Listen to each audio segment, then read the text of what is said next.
6 cárteles mexicanos más el Tren de Aragua de Venezuela y la Mara Salvatrucha de El Salvador fueron designados oficialmente como organizaciones terroristas por el Departamento de Estado de Estados Unidos. Y según ese organismo, tienen presencia en gran parte de América.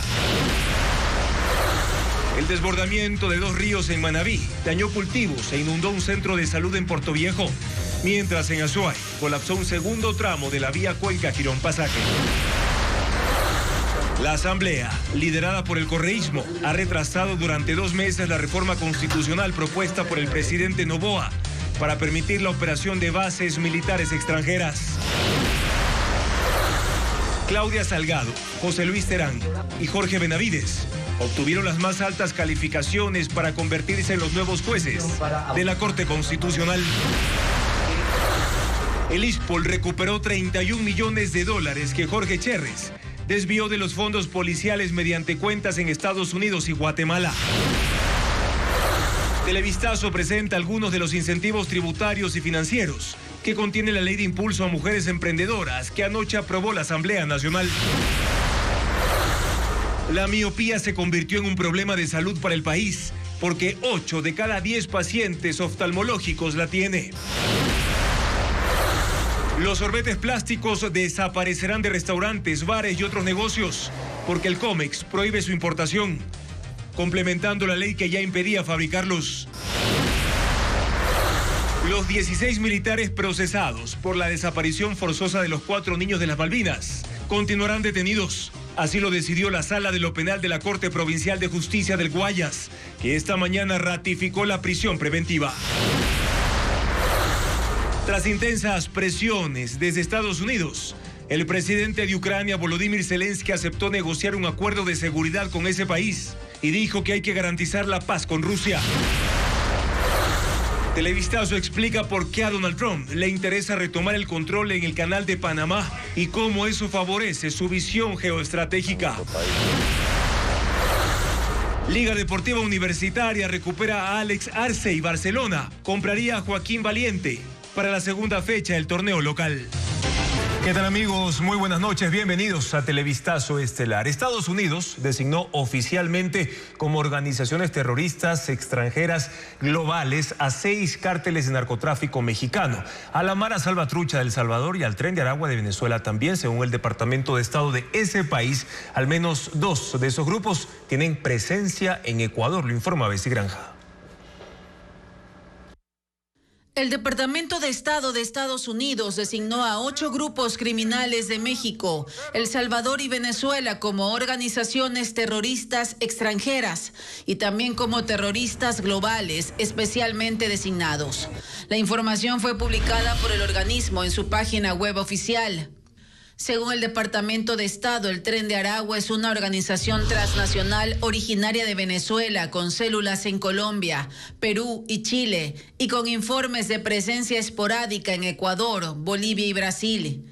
El organismo estadounidense agrega que este brutal grupo criminal ha llevado a cabo secuestros, extorsionado a empresas, sobornado a funcionarios públicos y ha autorizado a sus miembros a atacar y matar a agentes de la ley estadounidenses y asesinado a un opositor venezolano. Otro grupo es la Mara Salvatrucha, que recluta, organiza y difunde la violencia en América Central y América del Norte, incluidos El Salvador, Honduras, Guatemala, México y Estados Unidos. El Cartel Jalisco Nueva Generación, una organización transnacional con presencia en casi todo México, tiene contactos en todas las Américas, así como en Australia, China y el sudeste asiático. Además de traficar con fentanilo, el grupo se dedica a la extorsión, el contrabando de migrantes, el robo de petróleo y minerales y el comercio de armas. El Cartel de Sinaloa es otra organización transnacional con sede en ese estado mexicano. Es uno de los carteles de droga más poderosos del mundo y uno de los mayores productores y traficantes de fentanilo y otras drogas ilícitas a los Estados Unidos. Según el Departamento de Estado, las designaciones terroristas exponen y aíslan a entidades y personas, negándoles el acceso al sistema financiero de Estados Unidos y a los recursos que necesitan para llevar a cabo atentados. También bloquea a los bienes e intereses en bienes que estén en posesión o bajo el control de personas estadounidenses. y en general prohíbe que hagan transacciones con estos. Finalmente, la institución norteamericana asegura que las designaciones pueden ayudar a las acciones policiales de otras agencias de Estados Unidos y otros gobiernos. La lucha de Ecuador contra el narcotráfico requiere la cooperación internacional para enfrentar a las mafias, que también son organismos transnacionales. Esta es una parte de la entrevista que Arturo Torres, periodista de investigación, dio a Contacto Directo. Y vamos a verla.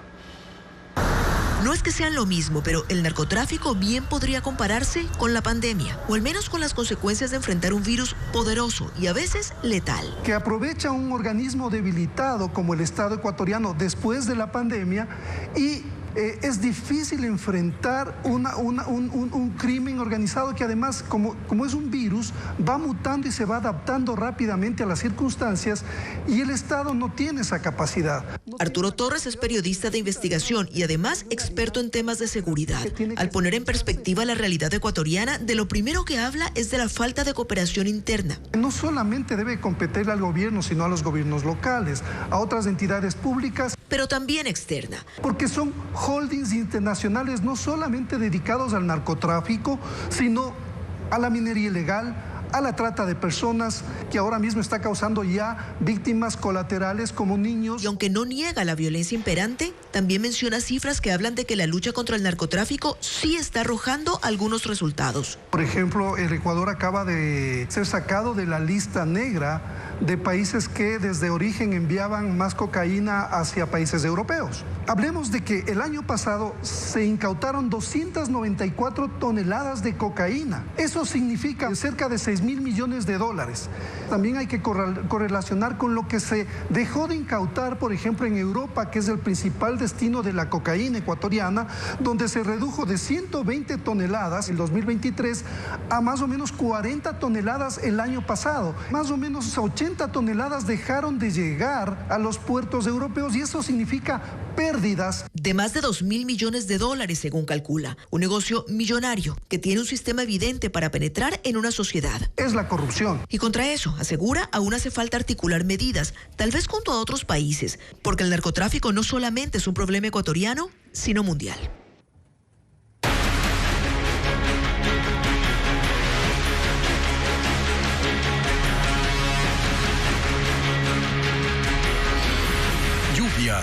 Los estragos aumentan.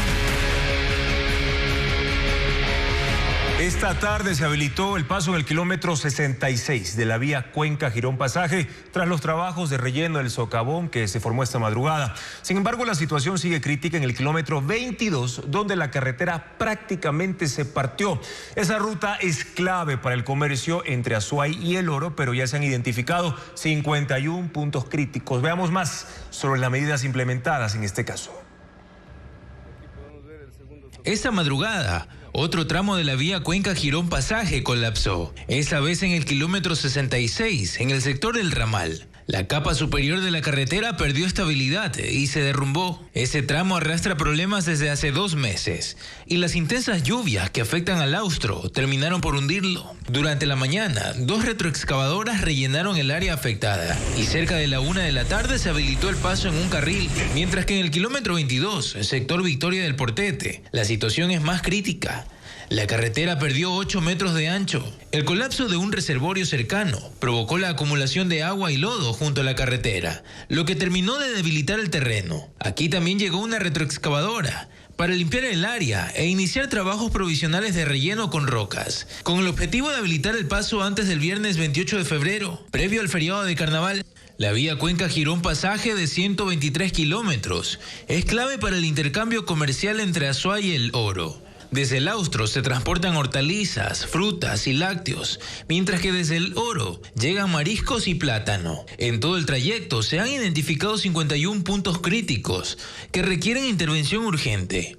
Según el Ministerio de Transporte y Obras Públicas, este año se invertirán cerca de 25 millones de dólares en esta carretera. A inicios de febrero se lanzó la convocatoria para contratar la consultoría encargada de los estudios técnicos, que deberían estar listos entre junio y julio. Pero evidentemente los problemas existen hoy y ese estudio puede demorar bastante porque es una vía compleja por sus condiciones topográficas, geológicas, geotécnicas e hidrológicas, como lo estamos viendo. Mientras tanto, serán trabajos de mantenimiento emergente, con rellenos de socavones y baches durante los próximos 6 meses. Por ahora, las rutas alternas disponibles son la vía Tarqui-Victoria del Portete y la cuenca Molleturo-El Empalme. Y desde anoche hasta la madrugada de hoy, las fuertes lluvias en Manabí volvieron a causar estragos, principalmente en Puerto Viejo. Las zonas más críticas están en las parroquias Colón y Calderón. En Puerto Viejo, capital de Manabí, la lluvia no ha parado desde anoche. El desbordamiento del canal del sector Estancia Vieja obligó a las familias a evacuar enseres y muebles, trasladándolos a las plantas altas de sus viviendas con la ayuda de los bomberos. Ahora los callejones están inundados y a los habitantes no les queda más que caminar entre el fango estancado. Además, varias quebradas se han desbordado, complicando la circulación en la vía Puerto Viejo-Santa Ana y dejando a unas 2.000 personas afectadas. Incluso el centro de salud está inundado. El agua superó el metro y el personal médico se organizó en brigadas móviles, ya que no pueden atender en el lugar. Mientras en la comunidad del Cadi, esta mañana una máquina de brazo largo de la prefectura y 3 volquetas del municipio comenzaron a retirar la palizada acumulada alrededor del puente metálico. Pues ya no fue lluvia normal, ya se pasó de los límites de lo que he podido ver de tantos años acá, porque ni los muros laterales que tiene la quebrada de Estancia Vieja lo soportó porque rebasó. En la parroquia Calderón, zona rural de Puerto Viejo, anoche se desbordó el estero Bijahual. La fuerte corriente afectó a casi la mitad de las 80 familias que viven en la comunidad El Mate. El agua derribó los cercos de caña, arrasó con los gallineros y criaderos de cerdos y dejó lodo dentro de las casas. En este taller, su propietario aún no calcula las pérdidas económicas, pues la emergencia no le dio tiempo para levantar equipos eléctricos como motores y soldadores. Otras veces había entrado agua, pero muy poca. Pero por decir aquí, como usted ve, tenemos como 30 centímetros de fango. Hasta el cierre de esta edición, la Dirección de Riesgos del municipio de Puerto Viejo señaló que aún trabajaba en el levantamiento de información para determinar el número de afectados por las intensas lluvias de las últimas horas. Y una ola de atentados terroristas sacude a Colombia. Explosiones y tiroteos se han reportado en los departamentos de Cauca y norte de Santander. Uno de los blancos fue un peaje fronterizo con Venezuela que terminó destruido por un coche bomba. Merlis González con la información. Explosiones, balaceras y la sospecha de un ataque con drones fueron parte de la serie de atentados terroristas registrados en Colombia en las últimas 24 horas. Los más fuertes ocurrieron en la ciudad de Cúcuta, donde hubo una noche de terror. Ahí un coche bomba destruyó un peaje fronterizo con el estado venezolano del Táchira. Un taxista que pasaba por la zona fue alcanzado por la onda expansiva, pero resultó ileso. No, pero gracias a Dios no le pasó nada, ¿no, jefe? Mire, ni en Netflix vemos esto. De manera casi simultánea, un centro de atención inmediata de la policía también fue atacado con detonaciones y ráfagas de fusil, dejando 5 heridos. El caos se extendió hacia el municipio de Villa del Rosario con la explosión de una granada en un puesto policial y una bomba en otro en construcción. Las autoridades anunciaron un toque de queda de 48 horas. Los terroristas no solo tuvieron como objetivo el departamento de norte de Santander en Colombia, también en el Cauca, en el oeste del país. Ahí hubo 17 explosiones. 2 de ellas ocurrieron en la capital Popayán, en el centro de la ciudad. Drones que lanzaron la carteleta. Se sospechaba que se trataba de un ataque con drones, pero la policía lo descartó. Los explosivos tenían como objetivo un centro de detención carcelaria. El alcalde dijo que probablemente fue un intento por liberar a 2 guerrilleros detenidos y ofreció una recompensa de $5.000 a quienes den información de los responsables. La localidad del Plateado, también en el Cauca, ha sufrido 15 ataques, incluyendo el estallido de un artefacto explosivo en una escuela. Ningún grupo se ha hecho responsable por los ataques, pero las autoridades apuntan al Ejército de Liberación Nacional, ELN, que desata una ola de violencia en el Catatumbo y mantiene un paro armado en el Chocó. Hasta el momento, el presidente Gustavo Petro, quien impulsa una política de paz total con los grupos armados, no se ha pronunciado por la ola terrorista. El presidente de Ucrania, Volodymyr Zelensky, acepta negociar con Estados Unidos un acuerdo de seguridad. Dijo que hay que garantizar una paz sólida y duradera para que Rusia no pueda seguir con la guerra. Ocurre un día después de que el presidente Donald Trump arremetió contra Zelensky, advirtiéndole que si no llega a un acuerdo no le va a quedar ningún país. En medio de tensiones políticas y diplomáticas por el acercamiento de Estados Unidos a Rusia para empezar a negociar el final de la guerra en Ucrania, esta tarde el presidente ucraniano Volodymyr Zelensky recibió en Kiev a Keith Kellogg, enviado especial del presidente Donald Trump. Por pedido de Estados Unidos no hubo una declaración conjunta luego del encuentro, pero horas después Zelensky publicó en redes sociales que fue una buena conversación, con detalles sobre la situación en el campo de batalla y que es importante para todo el mundo libre que se sienta la fuerza estadounidense. Luego escribió: debemos y podemos garantizar que la paz sea sólida y duradera para que Rusia nunca pueda regresar con la guerra.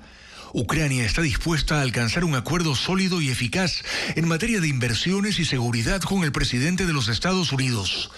Hemos propuesto la forma más rápida y constructiva de lograr resultados. Nuestro equipo está listo para trabajar las 24 horas del día, los 7 días de la semana. La administración Trump ha presionado intensamente a Ucrania para que acepte además un acuerdo con el que cede a Estados Unidos derechos sobre minerales de tierras raras, fuentes de elementos químicos usados por ejemplo en la industria militar y de la tecnología. Estados Unidos busca así compensar los miles de millones de dólares que aportó para la defensa de Ucrania. Las últimas 24 horas han sido de enfrentamientos entre Trump y Zelensky. Este dijo que el presidente de Estados Unidos vivía en un espacio de desinformación creado por Rusia y Trump lo tildó de dictador, lo que puso a ambos al borde de la ruptura en un momento delicado. El asesor de seguridad de la Casa Blanca, Michael Waltz, dijo además que Zelensky debe bajar la retórica y firmar el acuerdo. Trump, por su parte, destaca el inicio de las conversaciones. Dijo que ha hablado con Zelensky y agradeció el apoyo de Arabia Saudita para los encuentros con Rusia. Ha dicho que deben terminar con la guerra de una vez. Los diagnósticos de miopía aumentaron. En Ecuador, las mujeres tienen la mayor incidencia de casos. El uso excesivo de pantallas tecnológicas es una de las causas, como lo informa Carla Delgado. La miopía ya es un problema de salud en el país. 8 de cada 10 pacientes padecen esa enfermedad según la Sociedad Ecuatoriana de Oftalmología. El 60% de casos desde mujeres, pero hay un aumento significativo en niños. La miopía implica que no se puede enfocar bien los objetos lejanos, pero sí los cercanos. La principal causa es el uso de dispositivos electrónicos. Y como esa tendencia aumenta, la proyección es que en 2050 al menos el 50% de ecuatorianos sea miope. Que si ya tienen que estar inmersos en un mundo de computadoras y de tablets, por lo menos la parte de distracción sea al aire libre. Entonces eso va a ayudar muchísimo. Es por eso que las mujeres hemos tenido menos posibilidades de salir o no lo hemos hecho, deporte fuera de casa o distracciones, y por eso hay más mujeres miopes. También se cree que algo hormonal puede haber en la pubertad y en la maternidad puede haber cambios y podría aumentar la miopía. En el país hay zonas en las que esta patología es más frecuente. Tiene que ver en relación con la altura. En la sierra, en el callejón interandino hay más miopes que en la costa. En la costa hay más hipermétropes, o sea, los hipermétropes son los que tienen el ojo un poquito más pequeño y se corrige su problema con un lente positivo. La miopía se corrige con un lente negativo. La enfermedad se puede prevenir reduciendo el tiempo en pantalla, mantener actividades al aire libre, regular el brillo de los dispositivos electrónicos y aplicar la regla del 20-20-20. Trabaje 20 minutos, descanse 20 segundos y vea 20 pies para relajar esa acomodación. Pero los niños no podrían estar en pantallas más de 1 hora al día, ¿no? La miopía se puede tratar con gafas o lentes de contacto correctivas, terapias con láser o cirugía refractiva. Pero lo más importante, según los especialistas, es el diagnóstico temprano que debe hacerse durante la infancia. El Ministerio de Educación definió el cronograma para el cierre del ciclo escolar en la región Costa y Galápagos. Las clases terminarán el 28 de febrero. Además, en la vía a la costa en Guayaquil habrá cierres nocturnos hasta el 22 de este mes. Luis Alfredo Zúñiga amplía la información de estos y otros servicios. El Ministerio de Educación definió el cronograma para el cierre del año escolar en el régimen Costa y Galápagos, que cuenta con más de 2 millones de estudiantes. El 28 de febrero será el último día de clases, al menos para los alumnos que aprueben todas sus materias, mientras del 5 al 10 de marzo se impartirán las clases de recuperación para los exámenes supletorios, que se rendirán del 11 al 13 de marzo y se definirán las calificaciones. Desde el 14 de marzo hasta el 12 de abril, los 113.000 docentes tendrán vacaciones y el 14 de abril volverán a las unidades educativas. El siguiente periodo escolar iniciará el 5 de mayo. En Guayaquil se realizan cierres nocturnos en la vía La Costa hasta el sábado 22 de febrero. El cierre se hace en el kilómetro 11.8 y 14.2. En el sentido hacia Guayaquil, de 10 de la noche a 5 de la mañana. El desvío se hace por la vía interna del Colegio Logos, que está en la zona. Se recomendó a los conductores prestar atención a las señales en el sitio y reducir la velocidad. La medida se toma por la construcción de 2 pasos peatonales. Hasta el 23 de febrero, mujeres científicas ecuatorianas vinculadas a universidades o centros de investigación en el país o en el extranjero pueden postular a 30 becas del 100% para la Escuela de Liderazgo Genia. El programa está financiado por la Sociedad Alemana para la Cooperación Internacional y ejecutado por la Red Ecuatoriana de Mujeres Científicas en colaboración con 3 universidades. La postulación se hace en las redes sociales de Genia y las beneficiarias recibirán una capacitación virtual de 170 horas desde el 10 de marzo en áreas como innovación, comunicación y gestión de proyectos. La importación de sorbetes plásticos de un solo uso quedó prohibida en Ecuador. Esta es la última medida que quedaba pendiente para la eliminación de esos utensilios en el país. Francisco Garcés amplía la información. Los sorbetes plásticos están destinados a desaparecer en corto plazo en el país. Su fabricación, venta y ahora su importación están prohibidas. Esta última decisión la tomó el Comité de Comercio Exterior para complementar la ley que en 2021 se aprobó para racionalizar, reutilizar y reducir el uso de plásticos. 11 de los 222 cantones del país también tienen vigentes ordenanzas que prohíben su uso. La transición del plástico a sorbetes de materiales amigables con el ambiente está en marcha. Ahora las distribuidoras de plásticos ofrecen también sorbetes biodegradables y a pesar de que un paquete de 100 sorbetes plásticos cuesta 60 centavos y los biodegradables $2.60, suman adeptos. La mayoría de comerciantes saben de las regulaciones para prohibir el uso de sorbetes plásticos, pero no todos los clientes. Eso es una cuestión de educar a las personas, de educarnos todos por no utilizar sorbetes ni cosas plásticas. Por ejemplo, voy a poner un letrero. Está prohibido totalmente los sorbetes. Eso es, y el cliente sí entiende. Hasta el año pasado, 11 empresas fabricantes de plásticos ofrecían sorbetes entre sus productos. De ellas, al menos 3 empezaron a fabricar sorbetes amigables con el ambiente. Hay disponibles en papel, en fibras de bambú, papa, maíz, caña y otros vegetales. Ya la gente se está un poco orientando a formas ecológicas. Por ejemplo, el de bambú es el que más les gusta, por ejemplo, el más apetecible para los clientes. Eximen un poquito los sorbetes metálicos, obviamente porque conllevan un proceso más de higiene.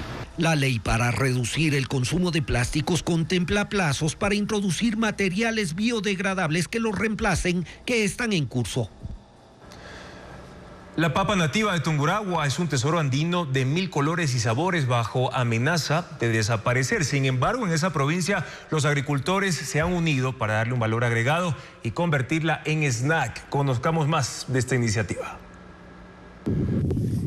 En Tungurahua, a 3.600 metros sobre el nivel del mar, se cultiva un tesoro culinario ancestral, la papa nativa, resultado de siglos de adaptación y selección. Esta variedad destaca por sus colores vibrantes, morado, rojo y negruzco, y su sabor único. Además de su llamativa apariencia, la papa nativa es una fuente rica en fibra, vitaminas y minerales, esenciales para una dieta equilibrada. Su contenido de almidón resistente contribuye a la salud intestinal y ayuda a la regulación de los niveles de azúcar en la sangre. Hoy 60 familias de Pilahuín, Píllaro y se han unido al proyecto Agropapa para producir papa nativa y transformarla en snack o papas fritas de colores.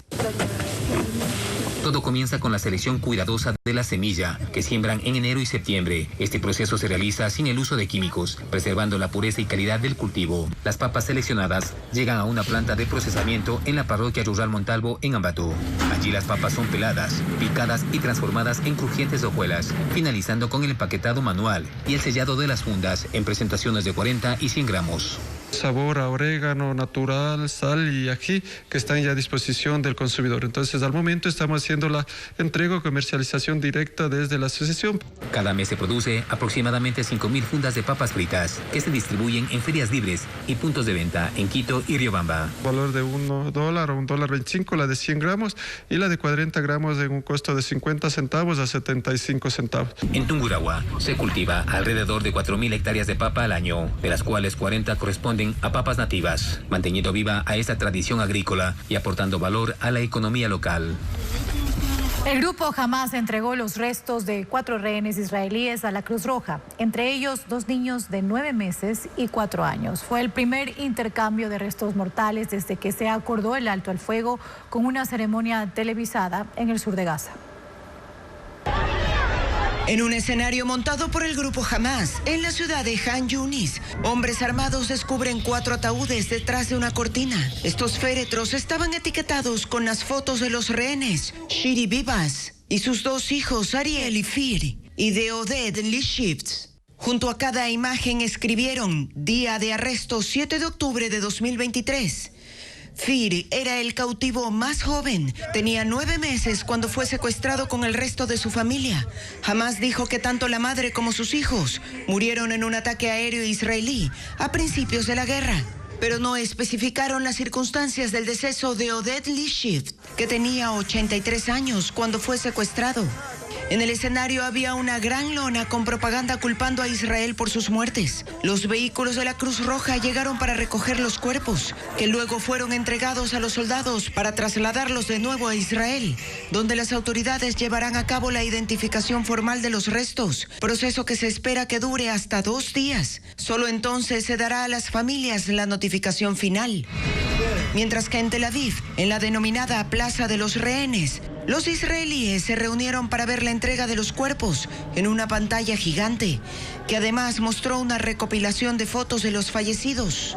Hasta ahora, Hamas ha entregado 19 rehenes vivos y 4 muertos en lo que va del alto al fuego, y más de 1.100 prisioneros palestinos fueron excarcelados en intercambios. Hamas dijo en un comunicado que liberará a otros 6 rehenes vivos el sábado, mientras que la negociación de la segunda etapa del alto al fuego ya comenzó en Doha. Donald Trump arremete por segundo día contra el presidente de Ucrania, Volodymyr Zelensky. Según él, debe haber elecciones presidenciales en ese país a pesar de la guerra, y cuestiona el destino de los fondos que Estados Unidos envió durante la administración de Joe Biden para financiar la defensa ucraniana ante la invasión rusa. Trump dijo que nadie sabe dónde está la mitad de ese dinero. La cumbre de ministros de Relaciones Exteriores de los países de G20 comienza en Johannesburgo, Sudáfrica. A esta cita acude el jefe de la diplomacia rusa, Sergei Lavrov, mientras que el gran ausente es Marco Rubio, secretario de Estado de Estados Unidos, quien ha acusado al país anfitrión de tener políticas antiestadounidenses. Se espera que en la reunión se declare la continuidad del apoyo a Ucrania, sobre todo por parte de los delegados europeos, pero así también que ante la ausencia de altos representantes de Estados Unidos, sea China el país que intente aumentar su influencia a escala global.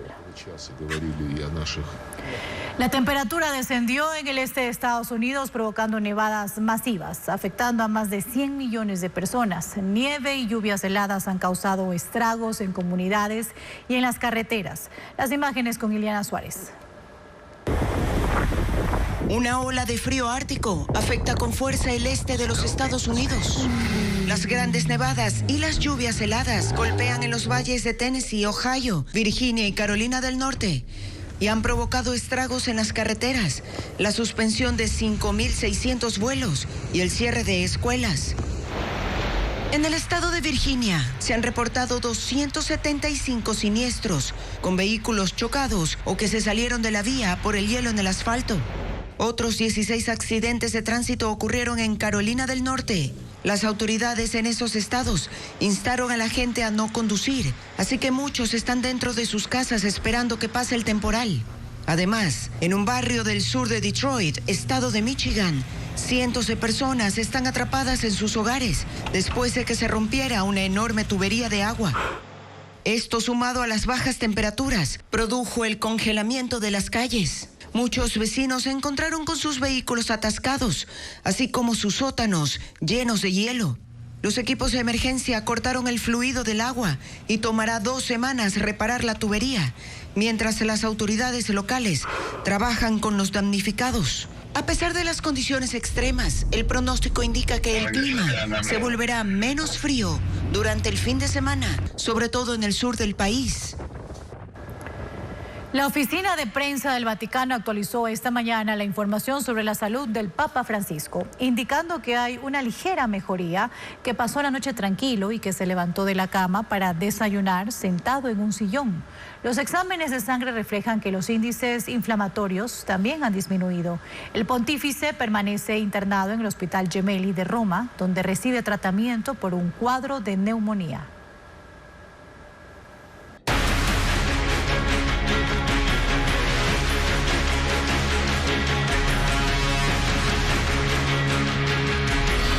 Panamá, canal de la discordia. Un laboratorio da los primeros resultados para la conservación del ajolote, una especie símbolo en México. Está amenazada por la contaminación de las fuentes de agua en la ciudad y también la urbanización que seca los estanques. Los detalles en un trabajo conjunto de Ecuavisa y la Alianza Informativa Latinoamericana. El ajolote mexicano está amenazado con desaparecer. La urbanización, contaminación e introducción de especies invasoras destruyeron casi la totalidad de su hábitat en Xochimilco, en Ciudad de México. Como respuesta, en septiembre del 2024 se inauguró el Laboratorio de Especies Acuáticas Nativas Anemitilcali. 4 meses después, los científicos tienen datos sobre los 60 ejemplares liberados en canales artificiales. La idea es reintroducirlos en los pantanales naturales, donde cerca del 20% de los huevos que ponen sobrevive. El laboratorio combina tecnología avanzada con trabajo en las comunidades de Xochimilco para que sea la gente la que ayude en la reproducción, conservación y reintroducción del ajolote. Es un anfibio que tiene la capacidad de regenerar extremidades y órganos. En México es un símbolo de resistencia y adaptación desde la civilización azteca, que lo consideraba la encarnación acuática del dios Xolotl, hermano gemelo de Quetzalcóatl, una figura trascendental en las regiones mesoamericanas. En el Laboratorio de Especies Acuáticas Nemiltilcali también se prevé contribuir con la conservación del charal, un pez endémico que se reproduce en los lagos cercanos. La Asamblea Nacional no trata desde hace casi 2 meses la reforma parcial a la Constitución para que bases militares extranjeras se puedan instalar en el Ecuador. El oficialismo y la bancada de Construye dicen que la demora responde a cálculos electorales del correísmo. Patricio Díaz con más información. El informe para primer debate de la reforma parcial para que se permita el establecimiento de bases militares extranjeras en el país está listo desde hace casi 2 meses y la presidencia de la Asamblea, presidida por el correísmo, no ha convocado a sesión para su tratamiento. Aunque la propuesta es del presidente de la República, Daniel Noboa, su bancada no es la única preocupada por la demora. No se ha tramitado porque la presidencia de la Asamblea Nacional está en manos de precisamente la RC, que es la que está midiendo igualmente la temperatura electoral, de tal manera que esto pueda ser usado o evitar que sea usado para la campaña electoral. Nosotros hemos dicho y lo dijimos en la comisión y también lo decimos en el Pleno, esto tiene que ser aprobado de manera inmediata y rápida. El correísmo dice que la presidenta Viviana Veloz está dentro del plazo de 2 meses para llamar a sesión, pero ADN los acusa de querer impedir una medida que consideran fundamental para enfrentar al crimen organizado transnacional. Su objetivo era que el tema vaya a referéndum junto a la segunda vuelta electoral, ahorrando recursos del país. Pero eso ya no pasará. Sin duda, no hay voluntad política y los ciudadanos están dándose cuenta que realmente queda solamente en discursos y en narrativas el tema del combate que ellos dicen que quieren tener también contra el crimen organizado. El presidente Noboa entregó la reforma a la Asamblea en octubre pasado. Los 16 militares de las Fuerzas Armadas seguirán en la cárcel. La Sala Especializada de lo Penal de la Corte Provincial de Justicia del Guayas rechazó la apelación que interpusieron a la prisión preventiva y consideró que así se garantizará el proceso penal que investiga la desaparición forzada de Ismael, Josué, Steven y Nehemías, los 4 niños de las Malvinas de Guayaquil. Bessie Granja con más detalles. Tras 2 días de diligencias por vía telemática, la Sala Especializada de lo Penal de la Corte Provincial de Justicia de Guayas resolvió negar la apelación a la prisión preventiva interpuesta por los 16 militares procesados por la desaparición forzada de Ismael, Josué, Steven y Nehemías, los 4 niños de las Malvinas de Guayaquil. Los jueces Leonardo Rosillo, Carmen Vázquez y Demóstenes Díaz dieron la razón a los argumentos interpuestos por la Fiscalía General del Estado. Cristian Fares, quien investiga la desaparición forzada de los 4 menores de edad, sostuvo que la medida de prisión preventiva garantizará el proceso penal. Los jueces también afirmaron que no existió una causa justificada en el Código Integral Penal para que los uniformados hayan detenido a los 4 adolescentes, lo que descarta las afirmaciones del abogado de un grupo de militares, Jesús López, quien expuso parte de un video donde, según él, los niños estaban cometiendo un delito, pero que el tribunal lo descartó. Es una instancia judicial más que reconoce que este es un caso de graves violaciones a derechos humanos, algo que hasta la fecha ni el Ejecutivo ni alguna otra institución pública lo ha reconocido. Aquí se tergiversaron las cosas y por eso es que se ratificó la prisión preventiva en contra de los 16 militares que se encuentran actualmente procesados. La defensa de los 4 menores junto a sus familiares esperan que luego de esta decisión, la Fiscalía General del Estado avance con la recepción de versiones de testigos y la reconstrucción de los hechos para esclarecer esta investigación. Están listos los ganadores del concurso para la renovación parcial de la Corte Constitucional. La Comisión Calificadora publicó los puntajes de los 3 virtuales nuevos jueces de ese organismo. Paul Romero con más detalles de este tema. Concluida la última de las 3 pruebas, anoche la Comisión Calificadora para la renovación parcial de la Corte Constitucional publicó los puntajes de los 3 ganadores. Este concurso empezó en octubre de 2024. Claudia Salgado Levy obtuvo el primer puesto con 96.50 sobre 100. Ella encabezó la terna del Ejecutivo. Es abogada de la Universidad Católica del Ecuador, profesora de posgrado en las universidades San Francisco de Quito y de las Américas. En la Universidad de Ginebra estudió un PhD en Derecho Internacional y otro en el Instituto de Altos Estudios Internacionales de Suiza. Fue directora de Asuntos Internacionales y Arbitraje de la Procuraduría General del Estado y ha trabajado en el SRI y la Cancillería. Es hija de Hernán Salgado, expresidente de la Corte Constitucional. José Terán Suárez consiguió el segundo puesto con 96.25. Al concurso llegó de segundo en la terna enviada por la Asamblea Nacional. Fue juez de la Corte Nacional de Justicia. Ganó el concurso en 2014, pero en 2019 el Consejo de la Judicatura lo removió porque no superó la evaluación junto a otros 8 jueces y 10 conjueces. Es doctor en jurisprudencia, graduado en la Universidad Central del Ecuador y magíster en educación superior. Jorge Benavides Ordóñez alcanzó el tercer puesto con 95.75. La Función de Transparencia y Control Social lo propuso en el primer lugar de su terna. Él es doctor en Derecho Constitucional, graduado en la Universidad de Sevilla. Es abogado de la Universidad Católica del Ecuador y docente universitario. Fue subsecretario jurídico de la Presidencia durante el gobierno de Guillermo Lasso y viceministro de Trabajo. Presidió el directorio de la empresa coordinadora de empresas públicas, EMCO, y se encargó de su liquidación. La Comisión Calificadora dispuso que desde hoy hasta el 24 de febrero los postulantes presenten, si consideran, los recursos de revisión de los puntajes de las comparecencias orales, que fue la última fase del concurso. Los 3 mejores puntuados reemplazarán a los 3 jueces constitucionales que saldrán del organismo después que hagan un sorteo público. Los problemas entre dirigencias complican a Pachacuti, que se apresta a decidir a quién va a respaldar en la segunda vuelta electoral prevista para el domingo 13 de abril. El Consejo Político de esa organización dispuso el cambio de varios líderes y en el siguiente reportaje, Francisco Garcés actualiza la información sobre la situación en el movimiento indígena. Los dirigentes nacionales de Pachacutic, afines a la línea política marcada por Leonidas Issa, deben sortear dos problemas internos ante la decisión de respaldar a Luisa González, que todavía no está oficializada. Primero, evitar rupturas con dirigencias provinciales que para ellos no son leales y evitar un impasse con la filial amazónica, la Confeniaye. Pachacutic tuvo este miércoles su consejo político en Quito. Ahí se exigió el cambio de todas las directivas de la costa y algunas de la sierra que están prorrogadas y que, según ellos, responden a los antiguos dirigentes nacionales que no son de la línea política de Issa. Les responsabilizan incluso de que Issa no haya duplicado su votación en la primera vuelta presidencial.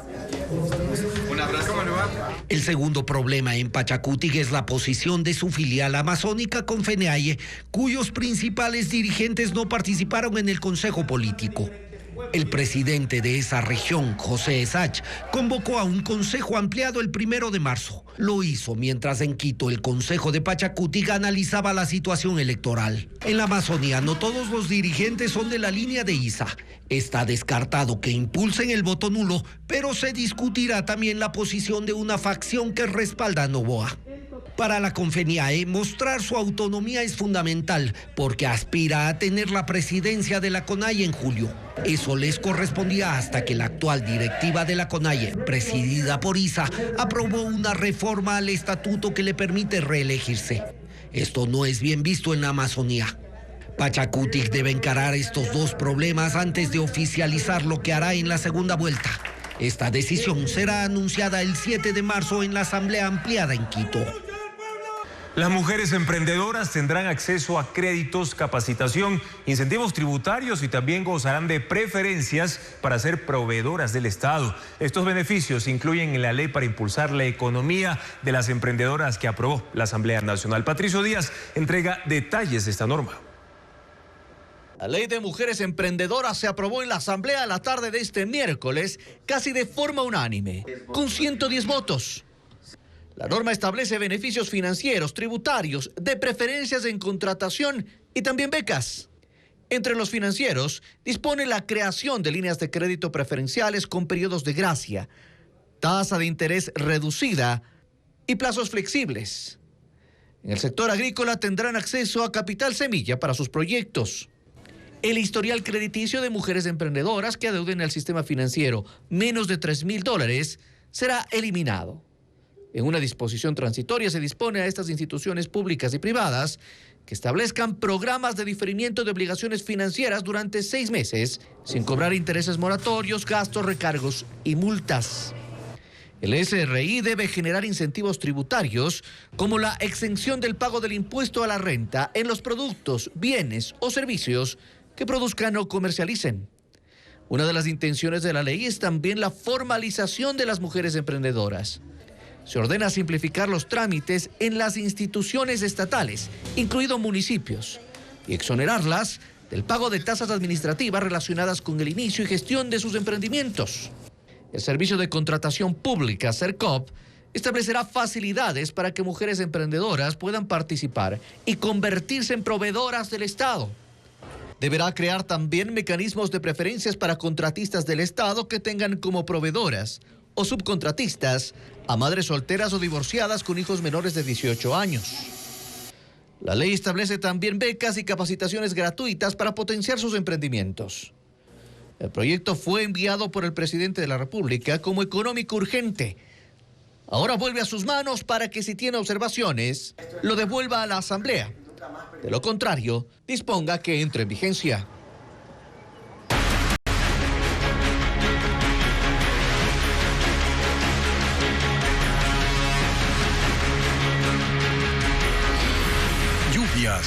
Los estragos aumentan. Sí, las lluvias en algunas provincias siguen provocando deslizamientos de tierra. Tenemos un informe sobre el estado de las carreteras. Las lluvias siguen provocando estragos en las vías del país. En Loja, la vía Vilcabamba-Yanganá, en el sector El Suro, se encuentra cerrada por deslizamientos. Personal y maquinaria del Ministerio de Transporte y Obras Públicas limpian la zona. También la vía Loja-Malacatos está cerrada por la pérdida de un carril y la vía alterna es Loja-Catamayo.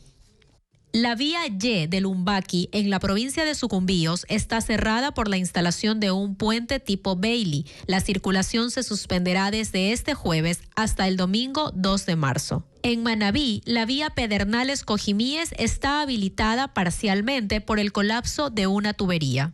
En Pichincha, en el kilómetro 62 de la vía Aloac Unión del Toachi, se encuentra habilitado solo un carril por un deslizamiento de tierra. En Azuay, las vías Cuenca Molleturo y Paute Guarumales Méndez también tienen habilitado un carril por desprendimiento de rocas y desalojo de material. En Tungurahua, en la vía Baños Puyo, está habilitado un carril por socavamiento en el talud inferior. Se pide circular con precaución. En Bolívar continúan los trabajos de limpieza en la vía Guaranda-Balsapamba y en la vía Huigra-El Piedrero en el sector 1 de Mayo. Se puede tomar como ruta alterna la vía Huigra-La Troncal. En Cotopaxi, en la vía Latacunga-La Maná de la parroquia Tingo, los deslizamientos afectaron la calzada. Este miércoles se declaró la emergencia en el cantón Cotacachi, provincia de Imbabura, tras deslaves ocurridos los 2 últimos días que incomunicaron zonas del cantón. Según el informe del municipio, 6.000 habitantes fueron afectados por los deslizamientos. Al menos 8 sectores se encuentran bloqueados en la vía principal que conecta Cuicocha con la zona Intag. En lo que va de febrero, al menos 40 personas resultaron afectadas y 2 familias fueron evacuadas. 3 kilómetros de la vía Juján-Babahoyo en la provincia de Los Ríos nuevamente amanecieron inundados. El nivel del agua está entre 45 y 49 centímetros. Los vehículos bajos ya no pueden cruzar, por lo que se está utilizando grúas y la vía Baba-Rosa de Oro como ruta alterna. En la vía Montalvo, el agua alcanza los 25 centímetros. Esta ruta conecta los cantones Babahoyo y Montalvo y las provincias de Los Ríos y Bolívar. Alrededor de 6.000 vehículos circulan a diario. Según la Oficina de Naciones Unidas para la Alimentación y la Agricultura, los fenómenos climáticos extremos son la razón principal del incremento de la inseguridad alimentaria en Ecuador. Inundaciones, sequías y hasta deslizamientos inciden en que 6.6 millones de ecuatorianos no tengan acceso permanente, físico o económico a alimentos que le permitan llevar una vida activa y sana.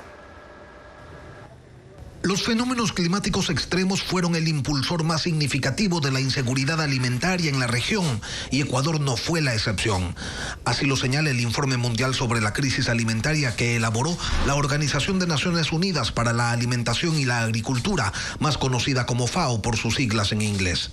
Se entiende que hay seguridad alimentaria cuando todas las personas tienen, en todo momento, acceso físico y económico a suficientes alimentos nutritivos para satisfacer sus necesidades alimentarias.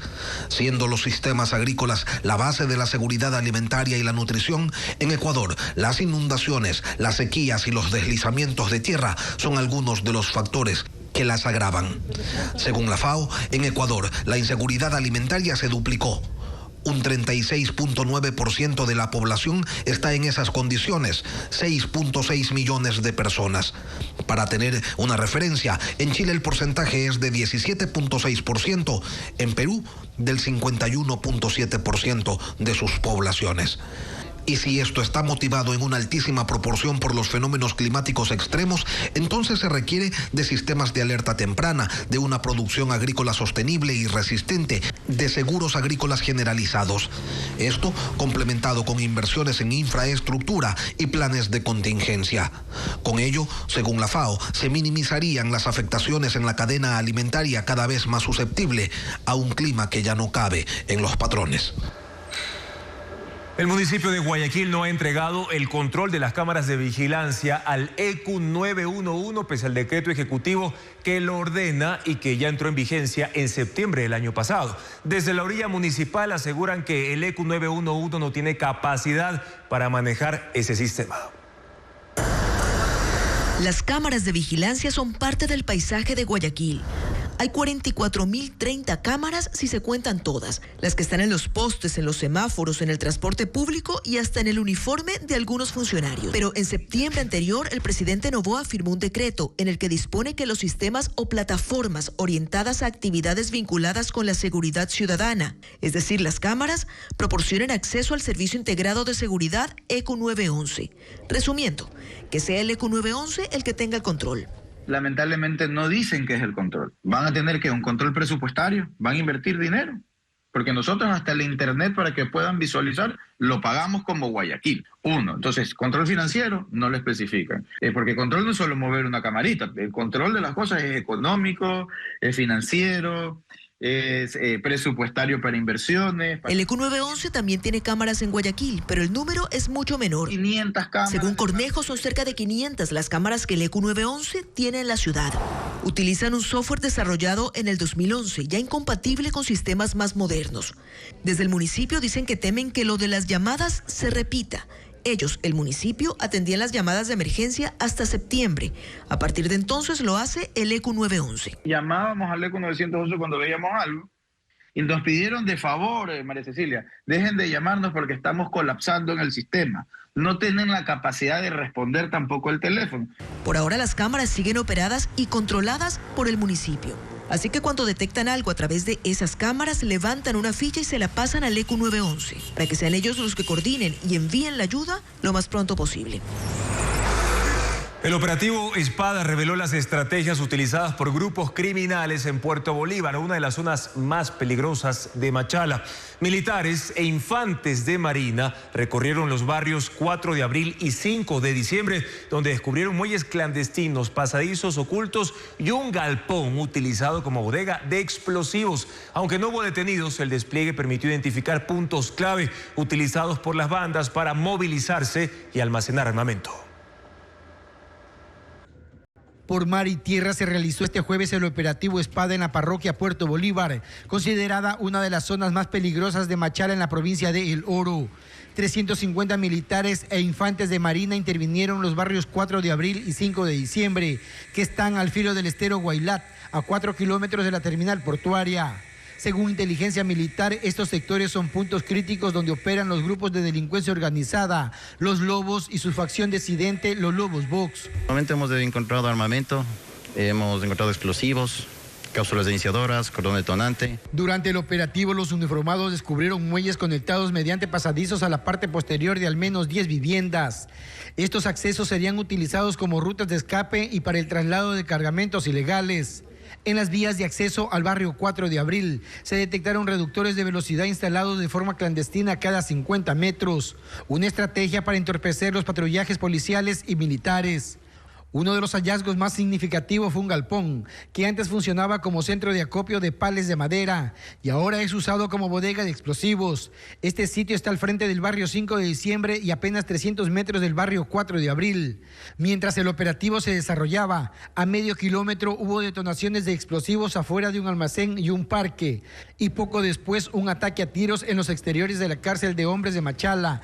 No hubo heridos en estos incidentes. En Puerto Bolívar el temor era evidente entre los habitantes. Evitan hablar frente a las cámaras, pero algunos confesaron que después de las 8 de la noche no pueden salir de sus casas y si desean ingresar deben pagar $5 por persona. En total se realizaron 45 allanamientos. Aunque el objetivo principal era capturar a los cabecillas de las bandas criminales, no hubo detenidos. Se dividieron y empezaron a enfrentarse entre ellos. Por eso del incremento de muertes violentas. Aquí hay que lamentar que a veces las muertes colaterales, sí, pero es un enfrentamiento entre los dos, los Lobos Pox y los Lobos originales. En ambos barrios se desmontaron cámaras de seguridad colocadas por estos grupos de delincuencia organizada en los postes de alumbrado público para monitorear las áreas. El Instituto de Seguridad Social de la Policía recuperó $31 millones de fallidas inversiones con empresas de Jorge Cherres, prófugo de la justicia. Un juzgado de Guatemala restituyó el dinero al patrimonio del ISPOL. Paul Romero con los detalles de este caso. $31 millones retornarán al patrimonio del Instituto de Seguridad Social de la Policía Nacional ISPOL por orden de un juez de Guatemala. ¿Cómo llegó ese dinero al país centroamericano? Es una operación financiera compleja. Ese monto fue transferido desde el Citibank de Nueva York a la empresa IPCorp S.A. de Jorge Cherres, beneficiario de operaciones financieras fraudulentas del ISPOL entre 2015 y 2019. En el mercado de valores, Cherres movió esos recursos mediante la emisión de bonos de deuda interna en cuentas del Banco Central que terminaron en el Citibank de Nueva York en otras cuentas de Cherres. A su vez, esa entidad financiera transfirió los 31 millones de dólares a la empresa IPCorp de Cherres en el sistema financiero de Guatemala. La justicia de ese país congeló esos recursos ante las denuncias de desfalco de Cherres al ISPOL, caso por el que se encuentra prófugo de la justicia. Los delegados del instituto probaron durante la audiencia que los 31 millones de dólares pertenecen al ISPOL. Ese monto es parte de los 694 millones de dólares de operaciones financieras irregulares del ISPOL con las empresas de Cherres. Los jóvenes están buscando terapias psicológicas en la inteligencia artificial. Plataformas como ChatGPT o DeepSeek reciben miles de consultas diarias relacionadas a ansiedad o depresión. En Ecuador buscan consejos sobre estabilidad laboral y familiar. ¿Se recomienda pedir consejos a estas plataformas? La respuesta en el siguiente informe. Personas de 18 a 34 años son las que más buscan orientación sobre salud mental en plataformas de inteligencia artificial. ChatGPT reporta miles de consultas al día sobre psicología y apoyo emocional relacionadas con estrés, ansiedad, soledad y autoestima. Igual sucede con DeepSeek, la inteligencia artificial china que salió en enero. ChatGPT dice que no puede dar terapia porque se trata de un proceso que requiere formación específica, experiencia clínica y un enfoque personalizado, pero que sí puede escuchar y brindar consejos basados en información psicológica por su acceso a información confiable. Las consultas a la inteligencia artificial dependen de la edad. Los adolescentes de 13 a 17 años buscan consejos sobre autoestima, ansiedad escolar y relaciones familiares. Los adultos de más de 35 años hacen preguntas relacionadas a la crisis de mediana edad y estrés laboral. Las consultas cambian según la región en ChatGPT. En Ecuador y Perú hay interés en estabilidad laboral y familiar. En México y Colombia sobre crecimiento personal y en España y Argentina acerca de ansiedad y relaciones interpersonales. Hay varias razones por las cuales los jóvenes recurren a la inteligencia artificial en lugar de acudir a un psicólogo. Por la inmediatez, porque no tiene costo, por el anonimato, por la disponibilidad 24/7, por el desconocimiento sobre salud mental y el estigma social. Hay más de 400 plataformas de inteligencia artificial que se enfocan solo en brindar apoyo de salud mental. Algunas son TalkLife, Aquí Estoy Chad, Therapy GPT, Paula App y Psychologist, que ha recibido más de 200 millones de mensajes. En los nominados a Mejor Documental en los Oscar compiten 5 películas. En esa categoría, de hecho, se visibilizan temas de injusticia, derechos humanos y también conflictos políticos, generando conciencia e impulsando debates y acciones en la sociedad. Veamos. Los nominados a Mejor Película Documental en los Oscars son Diarios de la Caja Negra, protagonizado por la periodista japonesa Shiori Ito. Narra su lucha por obtener justicia después de haber sido violada en 2015 por Noriyuki Yamaguchi, un importante periodista con estrechos vínculos políticos. Ella se enfrentó a una sociedad patriarcal que inicialmente desestimó su caso y tuvo que hacer una investigación exhaustiva para llevar su proceso ante los tribunales.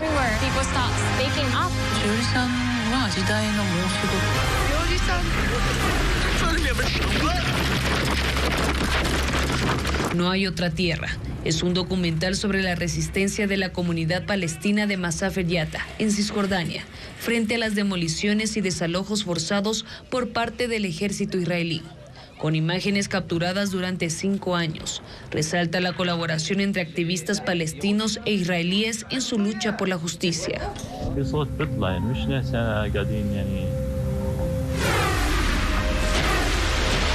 Guerra de porcelana.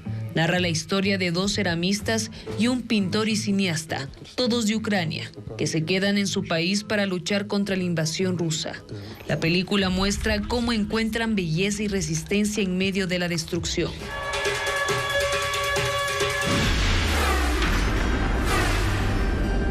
Sugarcane se centra en investigación de abusos y desapariciones a niños indígenas en un internado administrado por la Iglesia Católica en Canadá.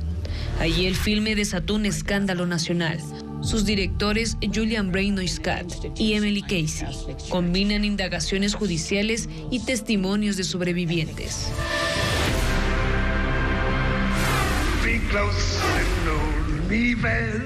Banda sonora de un golpe de Estado. Es un documental que explora la intersección entre el jazz y las dinámicas geopolíticas durante la Guerra Fría. Se centra en la crisis del Congo y el asesinato del primer ministro Patrice Lumumba, una figura icónica de la lucha anticolonial en África en los 60. La película ha sido elogiada por su narrativa que entrelaza música y política. Una obra de teatro infantil y un concierto en homenaje al músico ecuatoriano Edgar Palacios. Son algunas de las propuestas culturales en Guayaquil, Quito y Cuenca. Vanessa Robles con el resumen de las actividades artísticas.